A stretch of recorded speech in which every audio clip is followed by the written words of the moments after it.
సరే, ఇంకొక మెయిన్ అంశం సార్, ఈవీఎంలు, ఈ గోల, ఈ ఓట్ల గందరగోళం, దీని మీద చాలా పెద్ద ఎత్తున ఈ ఎన్నికలు అయిపోయి 15-16 నెలలు అవుతున్నా కూడా మళ్ళీ చర్చ జరుగుతుంది. నిన్న రాహుల్ గాంధీ గారు ఒక ప్రెస్ మీట్ పెట్టి సుదీర్ఘంగా ఒక గంట సేపు మాట్లాడుతూ వచ్చారు ఈ గోల గురించి.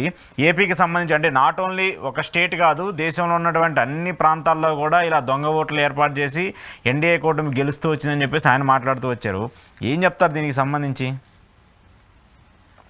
ఎలక్షన్ కమిషన్ యొక్క వ్యవహార శైలి, వివిధ రాష్ట్రాల్లో జరిగిన పరిణామాలు, రాహుల్ గాంధీ ప్రెస్ మీట్ తో ఇది పతాక స్థాయికి జరిగింది. ఎన్నికల పైన అనివార్యంగా ఎలక్షన్ కమిషన్ వివరణ ఇవ్వడమే కాదు, సమూల ప్రక్షాళన కూడా జరగాల్సిన పరిస్థితి వచ్చింది. లేకపోతే ఎలక్షన్ యొక్క ప్రక్రియ పైన ప్రజల విశ్వాసాన్ని కోల్పోతారు. ముఖ్యంగా రాహుల్ గాంధీ గారు సావధానంగా చేసిన ప్రెస్ మీట్ వల్ల ప్రజలు నమ్ముతున్నారు ఇది ఎన్నికల్లో ప్రజలెత్తిన తీర్పు కాదేమో అనే అనుమానాలు బలపడుతున్నాయి. అయితే నా వరకు ఆంధ్రప్రదేశ్ లో ఆనాటి ప్రభుత్వం ఓడిపోవడానికి తగిన కారణాలు కనిపిస్తున్నాయి మనం రిజల్ట్స్ చూస్తే. కాకపోతే కొన్ని పరిణామాలు ఏదో జరిగిందనే అనుమానం ప్రజలకు వస్తాం. దానికి కారణాలు ఏంటంటే, ఆంధ్రప్రదేశ్ లో వైసీపీ ఓడిపోతుందని అంచనా చాలా మందికి ఉన్నా ఇంత ఘోరంగా ఓడిపోతుందని తెలుగుదేశం కూడా అనుకోవాలి. తెలుగుదేశం కూడా అనుకోలేదు. ఎందుకంటానంటే వాళ్ళు అనుకోవాలంటే పొత్తు పెట్టుకోండి, ఎవరితో మనకెందుకు పంచాయతీ, హాయిగా ఒకటే పోటీ చేస్తుంటారు, అంతే కదా. వాళ్ళు ఊహించలేదు ఇంత మెజారిటీ. దాని తోడు జనసేన 21కి 21, 60,000, 70,000, 80,000, 90,000 మెజారిటీలు, ఒక్కొక్క పోలింగ్ బూత్ లో ఒక్కొక్క ఓటు. బీజేపీకి అన్ని చోట్ల గెలవడం, దాదాపు 8 స్థానాల్లో గెలిచిందా. ఖచ్చితంగా సంథింగ్ ఈజ్ రాంగ్ అనే భావన ప్రజలు ఉంది. డే 1 రిజల్ట్స్ రోజే జగన్మోహన్ రెడ్డి గారు అనుమానం వ్యక్తం చేసేసాడు. ఇది ఒక చిన్న ఏం జరిగిందబ్బా ఒక చిన్న క్యూరియాసిటీ ఉండేది. దానికి ఎలక్షన్ కమిషన్ బలం చేకూర్చేలా బిహేవ్ చేసింది.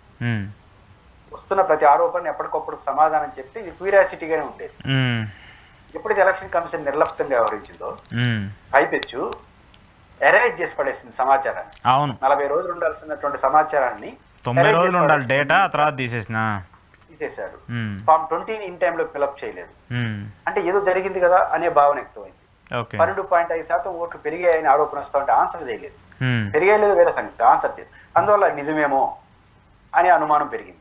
దానికి తోడు మహారాష్ట్ర జరిగిన ఎన్నికల్లో 1 year బ్యాక్ మెజారిటీ సీట్లు శివసేన కూటమి గెలుచుకొని 6 నెలలు తిరగకుండా జరిగిన ఎన్నికల్లో ఘోరంగా ఓడిపోవడం అసెంబ్లీలో.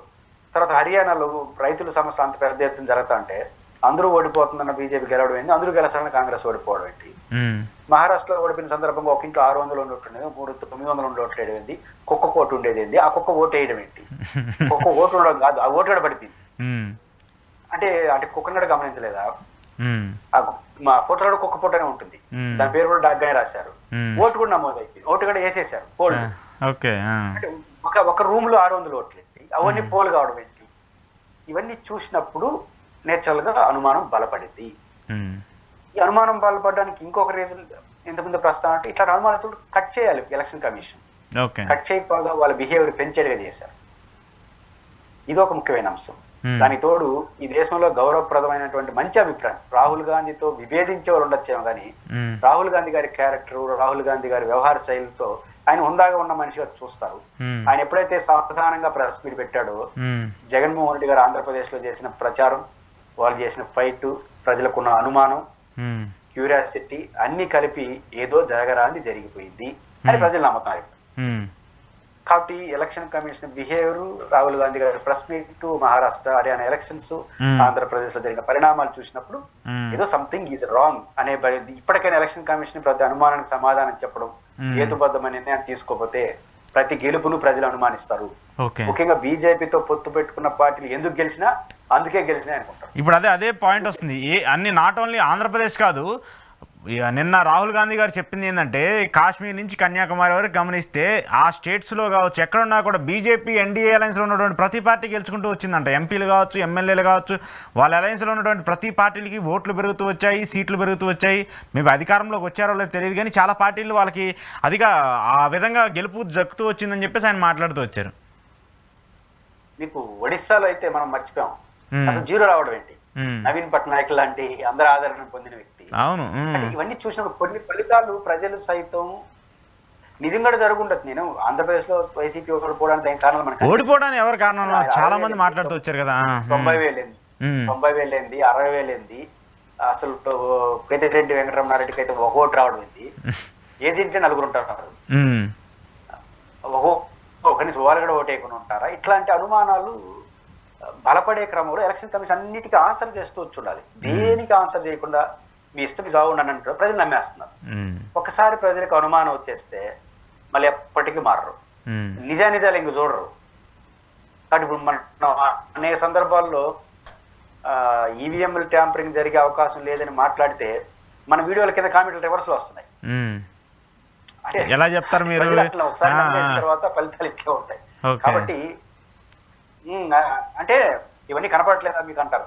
అంటే ఇప్పుడు రాహుల్ గాంధీ ప్రెస్ మీట్ అది పతాక స్థాయి జరిగింది. రాహుల్ గాంధీ ప్రెస్ మీట్ ఆంధ్రప్రదేశ్ లో జగన్ గారు ఇన్ని రోజులు చేసినటువంటి ఆర్గ్యుమెంట్ కి చాలా పెద్ద నైతిక బలం చేకూర్చింది. ప్రభుత్వ ఎలక్షన్ కమిషన్ సరైన వివరణ గెలిచిన వాళ్ళందరూ ఇబ్బంది పడాల్సి వస్తుంది.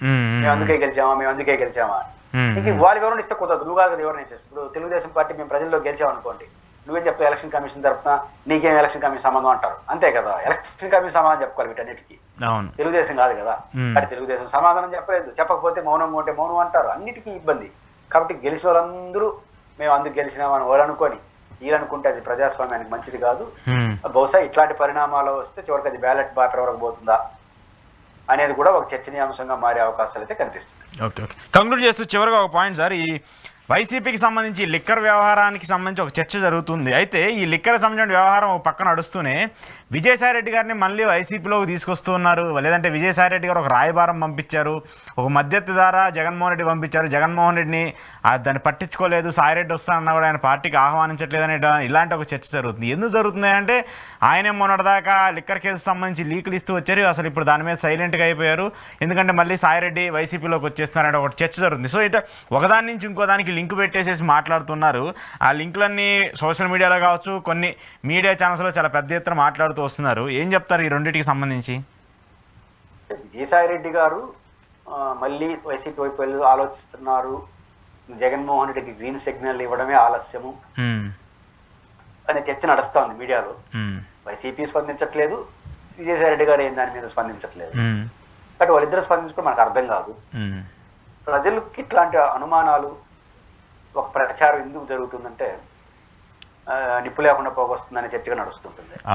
విజయసాయిరెడ్డి గారు వెళ్ళేటప్పుడు అత్యంత విశ్వాసాన్ని జగన్మోహన్ రెడ్డి గారి పట్ల, భారతి గారి పట్ల ప్రకటించారు. అత్యంత విశ్వాసం ప్రకటించి వాళ్ళు బాగుండాలని కోరుకున్నాడు.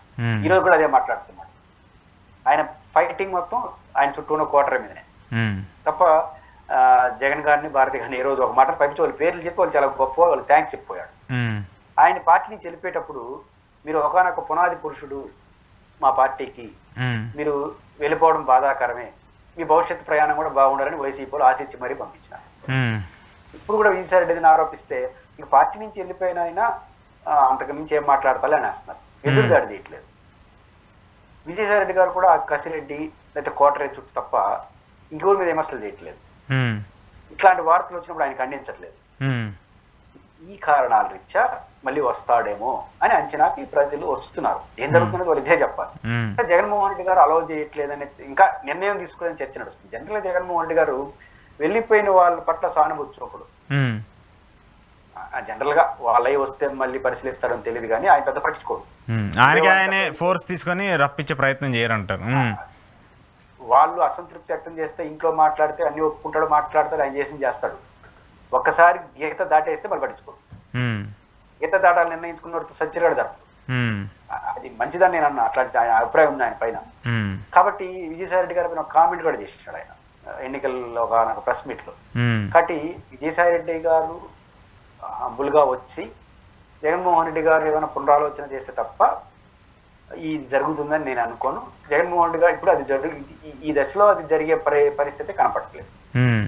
ఇంకేదైనా ఎన్నికల టైం వచ్చి అలా మాట్లాడితే తప్ప అప్పటి వరకు అయితే ఉండదు అనుకుంటున్నా. వ్యక్తిగత అనుబంధాలతో రావాల్సి తప్ప ఎన్నికలతో రాదు. ఎందుకంటే విజయసాయి జగన్ నామ స్మరణే వైసీపీ, గోరు వల్ల ఏమో వైసీపీ గెలిచేయలేదు, పోయేలేదు. కాబట్టి దానికేమో జగన్మోహన్ రెడ్డి గారు గెలిచే ఒక 4 ఓట్లు బలంగా ఉన్నా అనే వాళ్ళు మాత్రమే నేను మాట్లాడతాడు. పార్టీ నుంచి వెళ్ళిపోవాలని నిర్ణయించుకుంటే మళ్ళీ బొచ్చగినిపించే అలవాటు లేదు ఆయనకి.